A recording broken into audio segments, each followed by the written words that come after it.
What's going on, guys? It's RockyX coming at you today with a little bit of information on some upcoming changes in Ark. Now, if you've been keeping up with it, you may have seen that they're having what's called a TLC patch, which basically means that they're redoing and giving some love, much needed love, to some older dinos and giving them new abilities and such. And just recently, there's been some new information that has come out about that. With new dinos and what they plan for phase 2. So I wanted to fill you guys in on all these changes that are coming up in Ark. Now, these changes are planned for February 18th of 2018.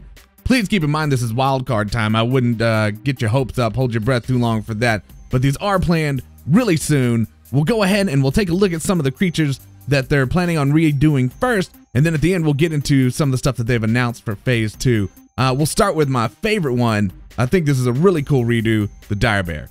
As you can see, this thing looks amazing. Like, I think this is one of the better reskins that they've done.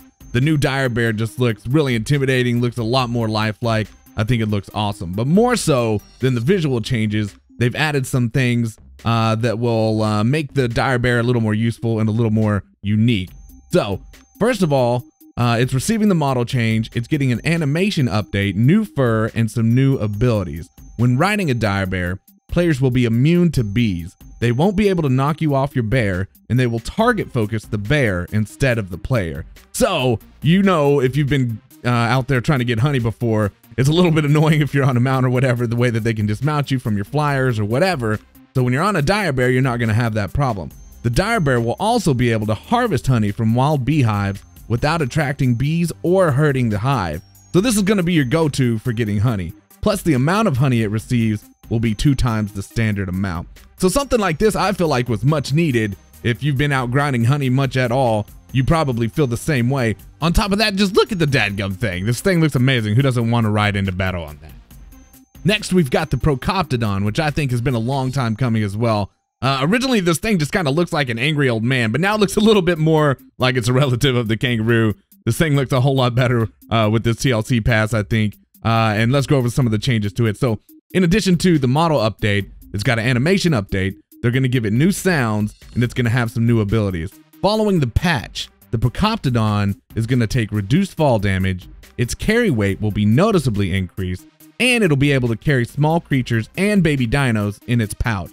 So if you need to get a baby dino from point A to point B, or you've got stuff to do, you're busy, and you can't sit around the base to raise up a baby, you can bring it with you in your Copter Don, and you can imprint on it, raise it, whatever you need to do while you're getting stuff done. The Copter Don's also getting a knockback kick, which can affect significantly larger dinos.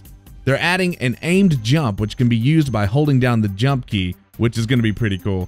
Carried characters in the pouch have reduced food consumption rate. I'm assuming this goes back to the point earlier where it can carry baby dinos. So if you're carrying a baby dino around, it's going to require less food and therefore make the process easier, especially if you're out about and doing something.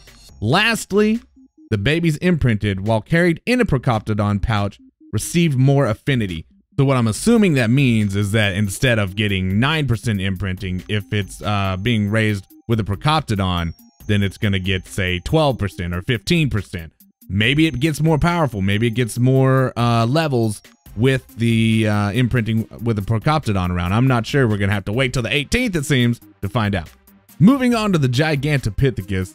This one's been a long time coming as well. As you can see, it's quite an overhaul with the reskin, and it went from looking like my best friend's ex-girlfriend to actually looking like a Bigfoot. So I'm excited about that change. In addition to the model update, the Bigfoot's going to be receiving an animation update, new fur, a sound pass, and some new abilities. The Bigfoot will receive an armor degrading attack. This means when it fights, it'll do more damage to your armor's durability. It's important to note that the armor degrading attack will not affect the Yeti creatures found in the game. So it's strictly the Gigantopithecus. They're adding a capability to climb zip lines, which is amazing. I don't know if that means, is it coming to aberration? I would assume not, but I mean, that's a possibility. They're adding a jump to it. It can now carry and throw small creatures, which is pretty awesome too. And throwing has been made more accurate. With that, has been a long time coming. It's not just me who sucks at it. I think everybody kind of sucks at it. And it's going to be similar to the crabs, where it has a targeting cursor. So really good changes coming to the Gigantopithecus. Moving on, we have the dire wolf. The direwolf is receiving a new model update, animation update, new fur, and new abilities. I'm not so crazy about the reskin on this one. I mean, it is improved, but I think that maybe it could look a little more realistic. I don't know. It throws me off a little bit. I'm not sure why. But the direwolf is getting a howl that now activates a pack buff for 5 minutes, and it has a 1-minute cooldown. So when the alpha howls, the pack will also howl, and that's going to activate the pack buff. The pack buff strengthens the alpha as well as its pack. So it's not going to have this permanent pack boost. You're going to have to actually activate it with the howl, and it will have a cooldown. The direwolf is also getting the Hunter's Instinct passive buff, which will allow it to sniff out people and creatures with less than 50% health. That's pretty awesome too. A lot more applicable to PvP, but I think that's a really cool feature to add to something like the direwolf. Finally, the direwolf is getting a sniff ability that will indicate nearby explorer notes or detect buried/stealth creatures. So you'll know if that Perlovia is hiding under the ground for you, or you'll know if there's a nearby explorer note. I think that's really cool. Some cool new abilities for the direwolf that again makes it a little more useful than it is right now. Last but not least, for this first round of the TLC pass, they're redoing the Rex. It's going to receive a model update, an animation update, and some new abilities. It's another reskin that I'm not quite so crazy about. I'm not sure why. Maybe I just expected more of a change, but it does look better. I'll give them that. So the Rex will be receiving a roar that will have a cooldown, and it's going to make non-allies poop to act as a small stun/interrupt. So, you know, it's going to stun you and literally scare the poop turds out of you. Don't worry though, people won't be able to do this back to back. There's going to be a cooldown so that you're not just constantly poop locked by, you know, 16 different Rexes. On top of that, the roar will not be able to scare anything above its level. So I guess, you know, if you've got a 220 Rex and you're riding a 224 Stego to battle it, not sure exactly why you'd do that, but it's not going to poop its pants because it's not scared because it's so low level compared to it. Though this roar will affect players, it's not going to stun players. So it will stun your dinos, it will stun your mounts. It's not going to stun players. You're just going to drop a little poop turd and keep on going. Maybe if you just carried a toilet around with you, you could get XP when you're fighting Rexes. You know what I'm saying? And finally, they have improved the Rex's ability to crawl over small rocks and steep slopes. Hallelujah. Thank you, Jesus. If you ever tried to walk a Rex through the forest, God bless your soul. So there's been cool changes coming to the Rex. I'm excited about it. Those are all the creatures and all the remodels that they're having planned for phase 1 of the TLC. But there's some other changes that are coming before we get into the second phase of dinos that they've announced, and let's cover some of those. So in addition to the reskins and the new abilities for some of the older dinos, they've announced some creature fixes and balance updates. So I know you don't need me to read it to you, but I'm going to read it to you anyways. The Dragon's Fire Breath will now do 50% reduced damage. That should really piss you off if you've ever fought the dragon like us and wiped 1.5 million times, but it is what it is. The dragon's gonna be a little bit easier to kill. It fixed a bug which causes the rock drates and wyvern eggs to sink below the nests over time. It added a rock golem saddle to scorched earth loot tables. It added basilisk and rock drake saddles to aberration loot tables.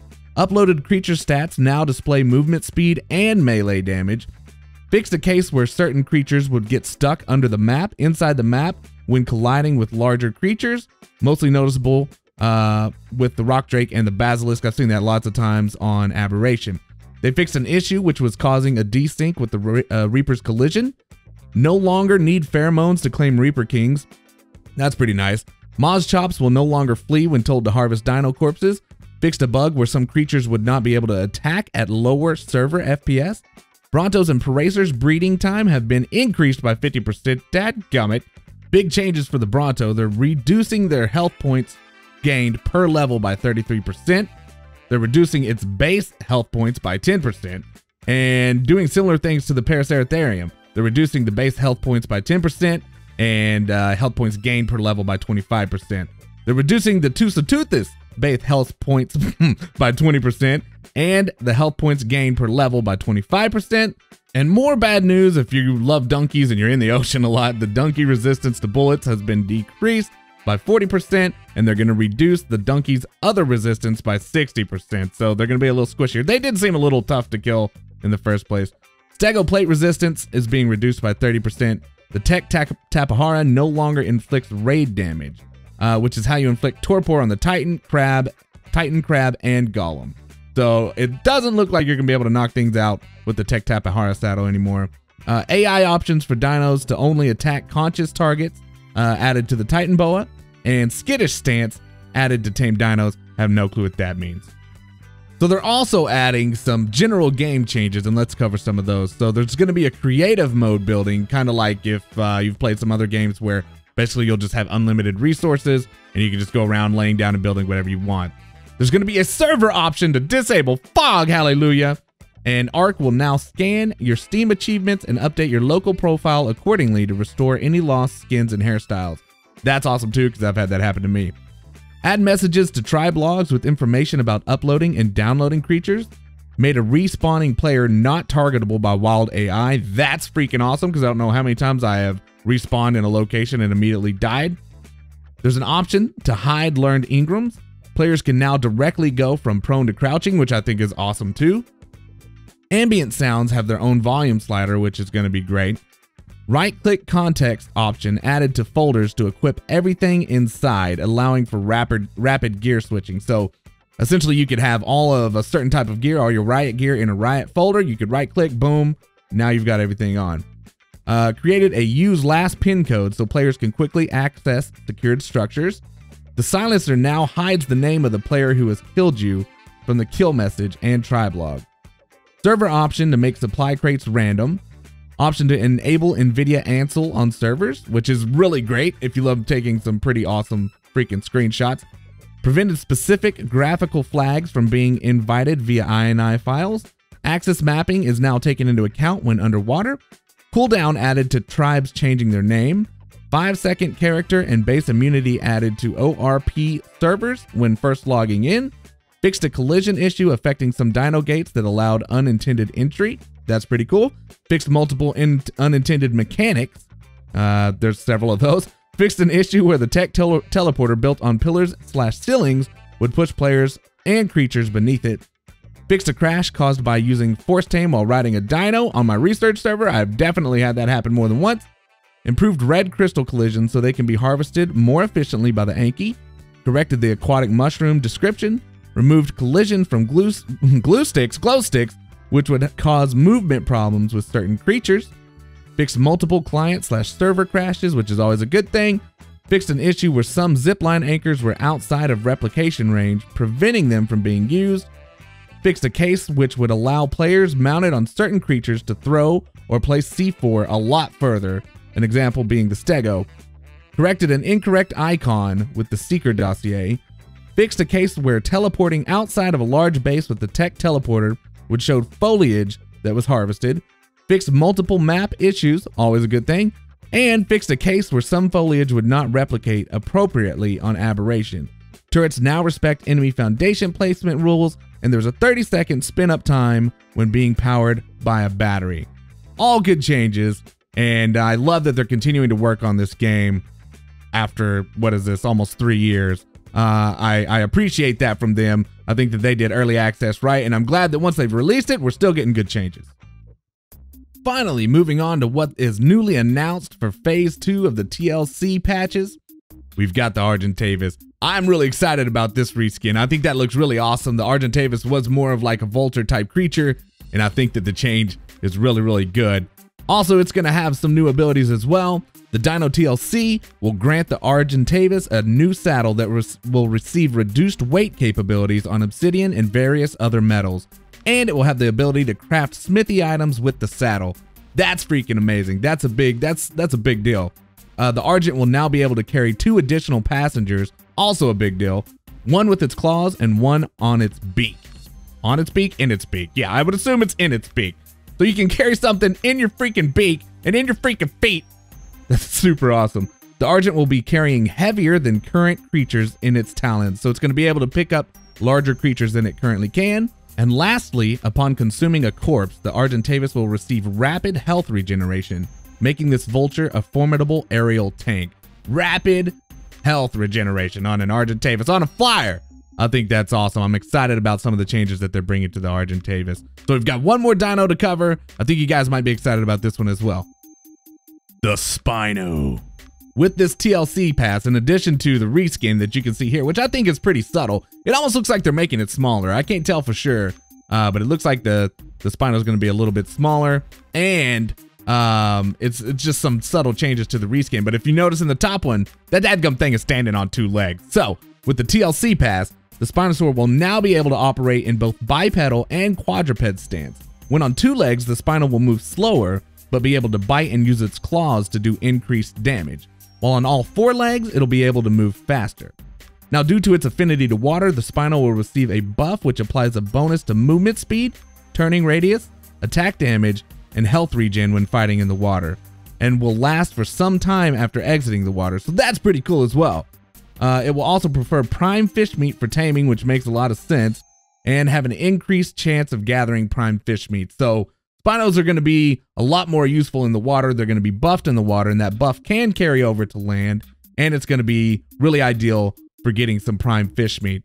Now, keep in mind they're redoing the kibble tables and everything as well, so prime fish meat may be a little more important here in the future. So guys, those are the changes that are coming here very soon in the TLC patches with Ark Survival Evolved. Let me know what you think of it. Which ones do you like? Which reskin do you think is your favorite? And are there any abilities that you feel like they're making mistakes with? I'd really be curious to hear what you guys say. So leave me the feedback. If you haven't already, please make sure to hit that thumbs up button if this has helped you at all. Subscribe to see more awesome Ark content, and we'll see you next time.